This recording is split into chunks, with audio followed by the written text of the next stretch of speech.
संघर्ष शुरू किया था, जो शंभू सिंह के कामों से पता चल जाता है। आप जानते हैं कि गरीबों के ऊपर अन्याय हो रहा था। गांव के वो सामंती अपराधी ताकते दबंग लोगों ने गरीबों पर आए दिन जुर्म और अत्याचार करते थे, उनके हक और अधिकारों की लूट करते थे, उनके इज्जत और आबरू से खिलवाड़ करते थे।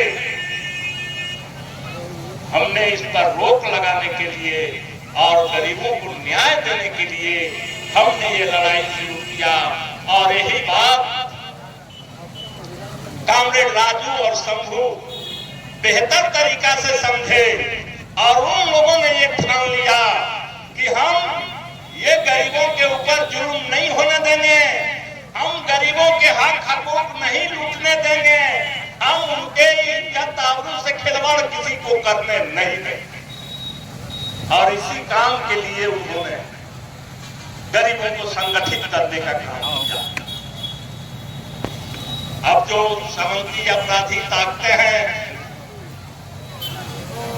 भाजपाई जो ताकते हैं, जो गरीबों पर जुल्म करती जा रही थी, उनको इस बात से नगवार लगा और कामरेड राजू और शंभू को हाथ लगा करके चोरी छिपे तरीके से गोली मार करके मौत के घाट उतार दिया। यही हमारी गलती है, राजू और शंभू की यही गलती कि वह गरीबों के मान सम्मान के लिए लड़ते थे। हम ये बात कहना चाहते हैं कि हम शुरू से गरीबों के मान सम्मान के लिए, न्याय के लिए लड़ाई शुरू किए हैं और आज भी हम गरीबों के मान और सम्मान के लिए, न्याय के लिए लड़ाई लड़ रहे हैं।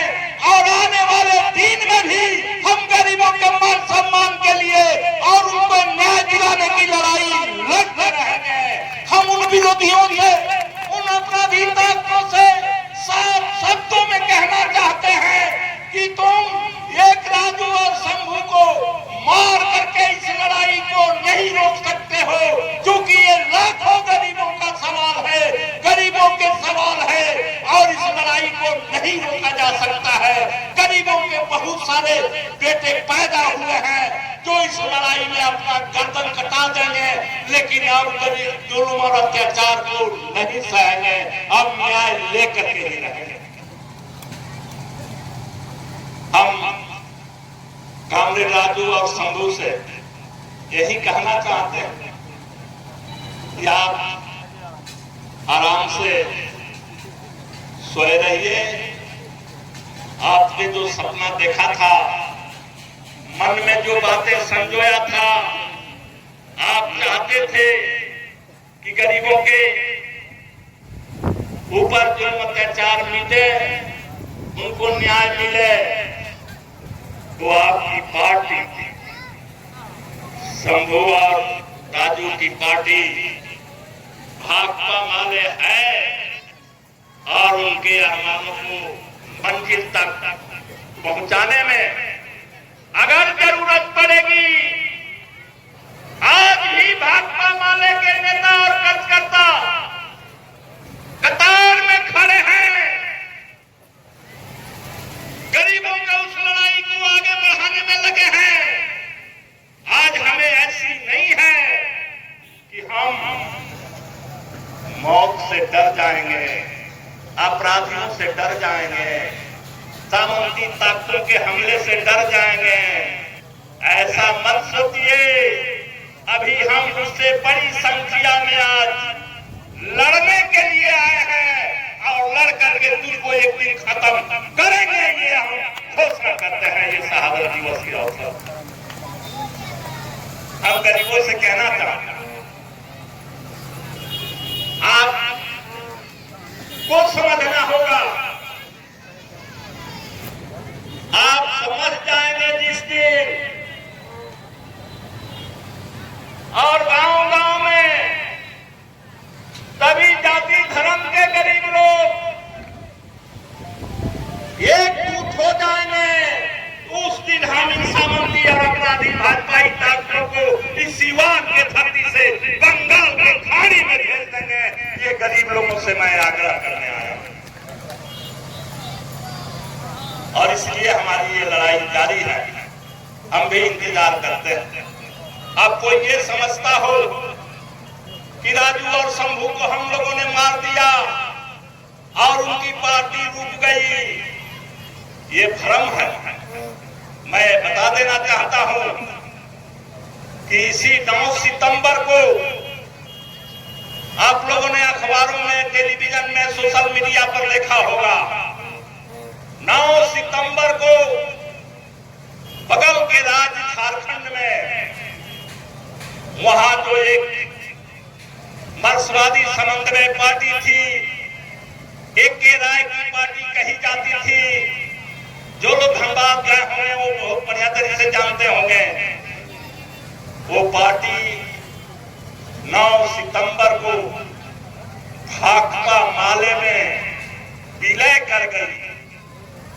उसने कहा कि हमें भाकपा माले के नीति, भाकपा माले का सिद्धांत, भाकपा माले का संघर्ष गरीब पक्ष ये देखते हैं और इसलिए हम भाकपा माले में विलय करके और गरीबों की लड़ाई को आगे बढ़ाना चाहते हैं। उसने विलय कर दिया।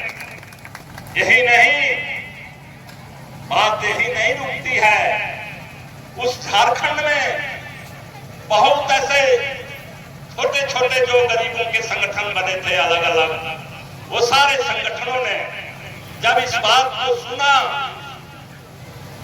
कि मार्क्सवादी समन्वय समिति भाकपा माले में विलय कर गई, वो सारे संगठन भाकपा माले के पास, भाकपा माले के नेताओं के पास यह सूचना देने लगी कि हम सब लोग भाकपा माले में शामिल हुए।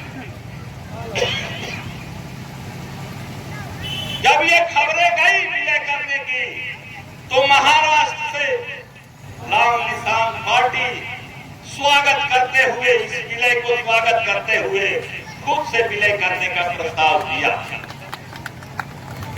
उसी महाराष्ट्र में जो 9-10 जिलों में आदिवासी लोग रहते हैं, उनके बीच एक सत्य शोधक संगठन बना है। वो भी कम्युनिस्ट पार्टी के वसूलों पर चलता है। उन्होंने भी कहा कि हम भाकपा माले में विलय करना चाहते हैं। तेलंगाना से जो वामपंथी धारा के हमारे साथी रहे विभिन्न पार्टियों में, वो सारे लोग भाकपा माले में विलय करने के प्रस्ताव, पंजाब से प्रस्ताव उसी दिन आ गया था। और कितना आया होगा इसकी मुझे जानकारी नहीं है, क्योंकि हम लोग विलय के कार्यक्रम के उसमें लगभग 20,000 से ऊपर लोगों ने शिरकत किया था।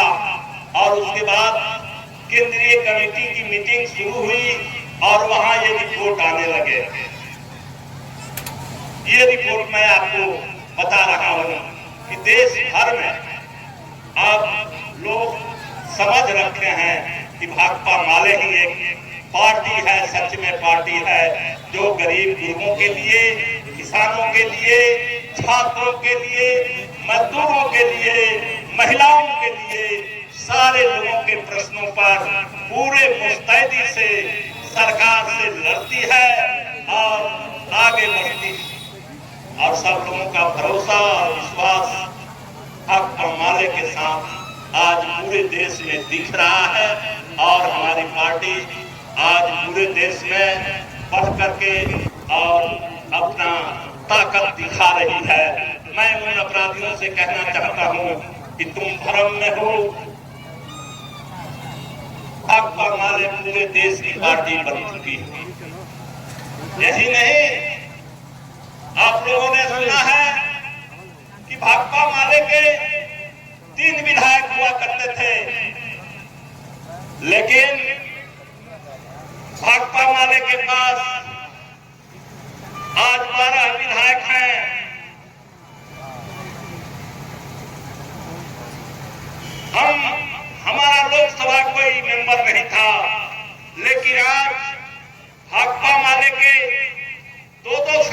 जीत करके दिल्ली पार्लियामेंट में गए हैं और जनता के मुद्दों पर प्रत्येक दिन जब सत्र चलता है वे आवाज उठा रहे हैं और उन लोगों के भी पास देश भर से प्रगतिशील लोग सांसदों से मिलने जुलने और अपनी बात कहने, अपनी एकजुटता जाहिर करने, सहयोग करने के बाद लगातार हो रही है। तो हम इस मामले में तेजी से आगे बढ़ रहे हैं। बिहार की बात हम आपसे करें तो बिहार का तो एक ही शब्द है कि अब लोग कह रहे हैं कि अब अगर किसी पर भरोसा रह गया है, अब अगर कोई पार्टी है जो बिहार में किसान मजदूरों के लिए कुछ नया कर सकती है तो उसका नाम भाकपा माले है, बाकी और कोई नहीं है। ये आवाज चल चुकी है और हम लोगों के लगातार विभिन्न जिलों में लोग बुला रहे हैं, मिल रहे हैं, बातें कर रहे हैं। इस तरह से बिहार में भी हम छलांग लगा रहे हैं। अभी सोहिला गुप्ता कह रही थी मिड डे मील जो रसोइया के नाम से जानी जाती है, जो हमारे बच्चों को प्राथमिक मिडिल स्कूलों में बना करके खाना खिलाती है, ये मानदेय पर काम करती है या इस तरह से आप देखेंगे उस मानदेय और ठेका पर बहुत तरह के लोग आज काम कर रहे हैं। उनके जीवन का कोई ठिकाना नहीं है। इस महंगाई के दौर में उनको उचित मानदेय नहीं दिया जा रहा है। इस तरह के सारे संगठन, 2 दर्जन संगठन का हम आज नेतृत्व कर रहे हैं पूरे बिहार में। और अंत में जो जीविका दीदी लोग जो नीतीश के बड़े चहेते कही जा रही थी, इन लोगों के बल पर नीतीश जी अपनी पीठ थपथपाते थे और ये लोग वोट दिलवा देती थी। लेकिन आज जब उनके पेट का सवाल उठा है तो नीतीश जी पैर उठा करके भाग रहे हैं कि हम इतने लोगों को कैसे इतना पैसा देंगे, वो भाग रहे हैं। हमने कहा उठनी के सभी जीविका से कि आप सब लोग जो लाखों में उनकी संख्या है संगठित होइए और संगठित होकर के अगर नीतीश से अपनी मांग को रखिए। अगर नीतीश आपके मांग पूरा नहीं करते हैं तो आने वाले दिन में नीतीश को सबक सिखा देना है, गद्दी से उतार के फेंक देना। इस तरह के सारे तबकागत संगठन मानदेय और ठेका पर काम करने वाले, हमने कहा कि दर्जनों दर्जन लोग हैं, वो सारे लोग आज भाकपा माले के नेतृत्व में चल रहे हैं। हम लोग उसका नेतृत्व कर रहे हैं।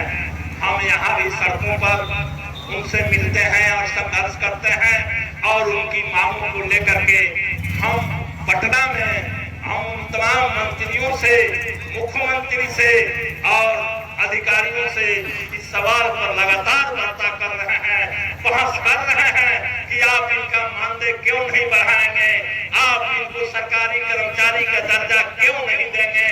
ये सारे प्रश्नों पर हमारी लड़ाई चल रही है और ये सारे लोग भाकपा माले के इर्द गिर्द, शंभू और राजू के पार्टी के इर्द गिर्द सारे लोग आज खड़े हैं। आने वाला समय बताएगा। हम आप लोगों से, गरीब लोगों से यही कहना चाहते हैं, रघुनाथपुर की, हसनपुरा की धरती पर हम यही कहना चाहते हैं कि आपको भी गंभीरता से विचार करनी होगी। राजू और शंभू किसी चोरी और डकैती में नहीं मारे गए, मोटरसाइकिल के छिनैती में नहीं मारे गए। वो आपके हक के लिए, आपके अधिकार के लिए, आपके मान और सम्मान सुरक्षा के लिए काम कर रहे थे और इन अपराधियों ने उनको गोली मार करके मौत के नींद सुला दिया। आज वो लड़ाई शंभू और राजू की जो लड़ाई था वो आज आगे बढ़ रहा है और आपको उनके सपनों को पूरा करने के लिए हम यहाँ से आह्वान करेंगे। आज ये राजू और शंभू के शहादत मेले से आह्वान करेंगे कि आप गांव-गांव में संगठित होइए, क्योंकि दूसरा कोई विकल्प गरीबों के लिए नहीं है। अगर गरीबों के लिए कोई विकल्प है, गरीबों के असली चहेता कोई पार्टी है, गरीबों के असली रहनुमाई करने वाली कोई पार्टी है, तो उसका नाम है भाकपा माले। लाल झंडा की पार्टी भाकपा माले है और सारे लोगों को भाकपा माले के साथ एकजुट होना चाहिए। यही हमारा रास्ता है और हम इसी रास्ते से आज आगे बढ़ रहे हैं। भाकपा माले की लड़ाई का संदेश आज पूरे देश में गया है और गरीब लोग विचार कर रहे हैं, गरीब लोग क्रमशः साथ जुड़ रहे हैं और हम रघुनाथपुर की धरती पर सिवान के गरीबों से, सिवान के मेहनत का समाज से, सिवान के प्रगतिशील लोगों से, किसान लोगों से, क्योंकि हमारी ही एक पार्टी है कि वो आपके सारे प्रश्नों पर संघर्ष करती है, बिना कोई समझौता आपके हक दिलाने की लड़ाई लड़ती है। और इसलिए हम आपको ये विश्वास दिलाना चाहते हैं, क्योंकि यह बात तो प्रमाणित हो गया कि राजू और शंभू शहादत दे दिए लेकिन कोई जमींदारों से समझौता नहीं किए। भाकपा माले आगे और शहादत दे देगी लेकिन आपके हक दिलवा करके ही दम लेगी, मंजिल पर पहुंच करके ही दम लेगी। इसलिए हम आपको ये विश्वास दिलाना चाहते हैं कि आप इसमें आगे बढ़िए और भाकपा माले के झंडा को बुलंद करिए, राजू और शंभू के उस सपने को पूरा करने का संकल्प लीजिए। मैं ये बात के घोषणा करता हूँ, आह्वान करता हूँ और विश्वास करता हूँ कि इस धरती के गरीब लोग भारी संख्या में भाकपा माले के साथ होकर के राजू और शंभू के सपने को साकार करेंगे। मुझे ये विश्वास हो रहा है। आगे हम आपके बहुत सारे प्रश्नों पर लड़ाई जारी रखे हैं। आप लोगों को मालूम है कि महागठबंधन की सरकार 17 महीने चली। उस 17 महीने में उस सरकार में हम लोग भी समर्थन में खड़ा थे।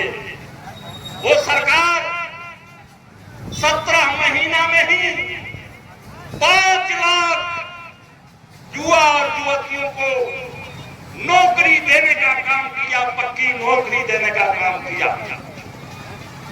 17 महीने के अंदर जो लंबे समय से ये मांग, जातीय आर्थिक सर्वे की मांग चली आ रही थी, हम लोगों ने सरकार पर दबाव बना करके उस 17 महीना के अंदर ये सर्वे कराया और जब सर्वे हुआ, उसका अध्ययन हुआ, तब ये पता चला कि आज बिहार में 95 लाख परिवार, कुल जनसंख्या का 34% लोग महीना में मात्र 6,000 से कम आय पर जिंदगी गुजारते हैं। प्रतिदिन 200 रुपया पर जिंदगी गुजारते हैं। अब आप बताइए कि 200 रुपया में कैसे किसी का जिंदगी चलेगा। वो बेटा बेटी के कपड़ा सिलवाएगा, वो बेटा बेटी को पढ़ाएगा, बीमार पड़ने पर दवा कराएगा, साग सब्जी खरीदेगा, राशन खरीदेगा, कैसे जिंदगी चलता है। ये रिपोर्ट आई कि 95 लाख परिवार इसी तरह से जी रहा है। हम लोगों ने सरकार से कहा कि नहीं, इनके लिए कोई स्पेशल व्यवस्था होनी चाहिए। सरकार ने ये बात तो जरूर मान ली कि ठीक है, इन लोगों को 2-2 लाख रुपया हर परिवार को दिया जाए। पास हो गया, मंत्रिमंडल ने पास कर दिया, ये कानून बन गया, ये 2-2 लाख रुपया उन तमाम गरीबों को दिया जाए। लेकिन आप देख रहे हैं कि आज 7 महीना से ऊपर बीतने जा रहा है और ये सरकार वो 2 लाख रुपया गरीबों को नहीं दे रही है। हमारी पार्टी ने इस पर विचार किया, गंभीरता से विचार किया कि ऐसा न हो कि जो मोदी जी ने कहा था कि हमारी सरकार बन जाएगी तो हम युवाओं को 2 करोड़ प्रति वर्ष नौकरी देंगे। उन्होंने कहा था कि हमारी सरकार बन जाएगी तो हम सभी के खाते पर 15-15 लाख रुपया भिजवा देंगे। और चुनाव हो गया, उनकी सरकार बन गई। पत्रकारों ने पूछा कि मोदी जी अब ये आप देंगे? उन्होंने कह दिया कि ये सब चुनावी जुमला कह करके और बात को खारिज कर दिया गया और गरीब किसानों को ठग लिया गया। हम लोगों ने देखा कि ये भी कहीं उसी तरह के जुमला तो नहीं हो जाए। हम लोगों ने फैसला किया कि हम इसके लिए लड़ेंगे और हम लोगों ने ब्लॉकों पर जाकर के हमने, क्योंकि हम भी देख रहे हैं कि आय प्रमाण पत्र की उसमें जरूरत है। हम लोगों ने जो भी घोषणा लोग किए थे, मोदी जी ने कहा कि 2022 तक सारे गरीब छत के नीचे होंगे। नीतीश जी ने कहा कि बिहार में रहने वाले सभी लोगों को 5 डिसमिल जमीन देंगे और ये 2 लाख रुपया देंगे। हम लोगों ने कहा कि भाई आप वादा किए हैं और तब मेरा हक बन गया है, तो इसलिए हक दो, वादा निभाओ। ये हमने कार्यक्रम बना लिया और हम आज सभी प्रखंडों पर गरीबों को संगठित करके और उनको आय प्रमाण पत्र दिलवाने की लड़ाई लड़ रहे हैं। कोई दूसरी पार्टी इस विषय पर, इन गरीबों के विषय पर जुबान तक नहीं खोल रही है, बयान तक नहीं दे रहा है। लेकिन हम लोग पूरे सघन तरीके से पूरे बिहार में हम गरीबों को ये बता रहे हैं कि आप आवेदन दीजिए, आय प्रमाण पत्र 60 से 70 हजार के बीच के दीजिए और तब आपको 2 लाख रुपया मिलेगा। और बात यही सही है कि हम गरीब हैं तो हमको गरीबी का सर्टिफिकेट मिलना चाहिए। जब हमारी आय ही 72 हजार है साल में, तो हमको 70 हजार के सर्टिफिकेट क्यों नहीं मिलेगा? ये हम जवाब मांग रहे हैं और नीतीश जी इसमें चलाकी कर रहे हैं।